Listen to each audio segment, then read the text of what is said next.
l'accompagne. Cette âme va l'accompagner dans le convoi funèbre ou bien funéraire.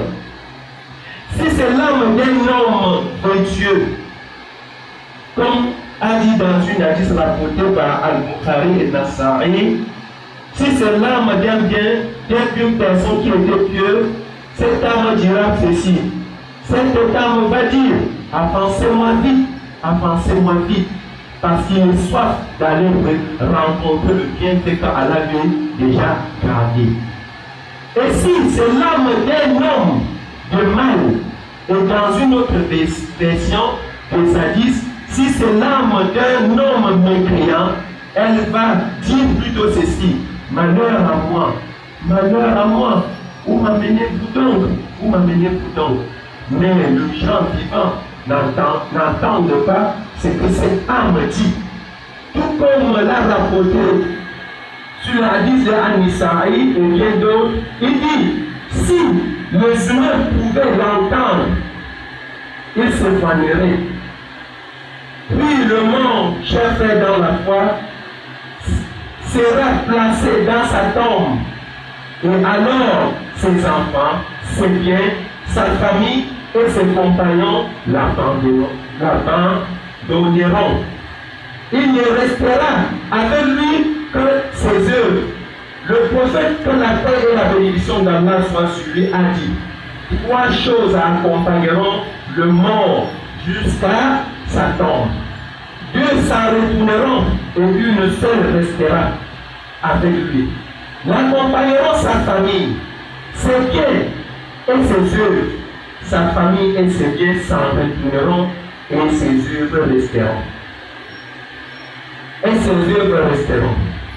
Puis ce sera l'interrogatoire par Munkar et Nakir. Ils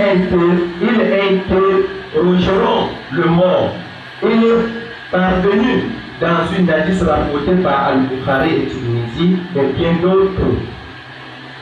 Le messager d'Allah, que la paix et la bénédiction d'Allah soient sur lui, a dit: lorsque l'esclave sera placé dans sa tombe et que ses compagnons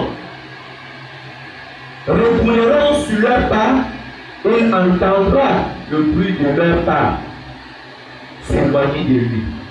Alors viendront à lui 2 anges qui le feront très peur et lui diront: que disais-tu de cet homme qui s'appelait Mohammed sallallahu alayhi wa sallam? Qu'est-ce que tu disais de cet homme?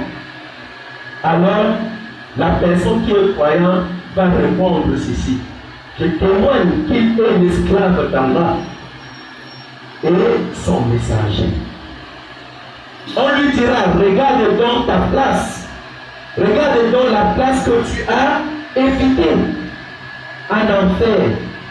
Allah te l'a remplacé par une place meilleure au paradis. Qu'Allah nous met parmi ces gens-là. Le messager, que la paix et la bénédiction d'Allah soit sur lui, a dit: il verra dans les 2 endroits, quant au mécréant ou à l'hypocrite, on lui dira: que disais-tu de cet homme? Il répondra: je ne sais pas. Je disais ce que les gens disaient. On lui dira: tu n'as pas su, tu n'as pas témoigné.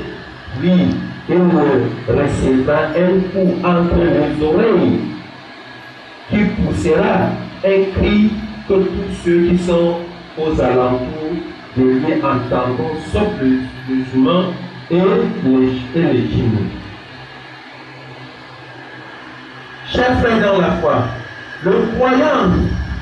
un croyant accompli ne ressentira ni terreur ni dérangement du fait de leurs interrogatoires.